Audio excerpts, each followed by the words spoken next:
Union Home Minister Amit Shah na Manipur haukiba sahigi May 3 thorokliba kanglupki irang asi terrorism nate Lok Sabha mikhalgi thabak sing loibaga ahanbada Furup aniga wari sanaduna waroisin puraknaba honagani haina fongdokrai.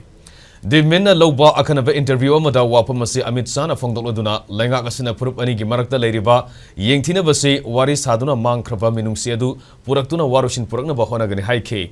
Lok Sabha Mikhal ki thabak thoram sing asi hek loibaga ahan ba thabak oina Manipur gi maite amadi kuki Furup anigi mihut singa phaminaduna waroisin puraknaba thabak lokhatkani chairak asida yumthangnariba leibak Myanmar masa singnasu sarangna basida mateng pangbagum thoklei adubo aikhoina lokhatlakliba thabak sing haibadi border fencing tauba free movement regime regulate taubagi thabakti makha sathakigani Manipur Chief Minister N. Virenadi Tangdu Laitana Lejaramba Manipurda Myanmar dagi sangsilakliba miyoi singna akaiba pirakle harakpadagi Prime Minister na FMR asi lauthoknaba warep laukibani haina fongdoki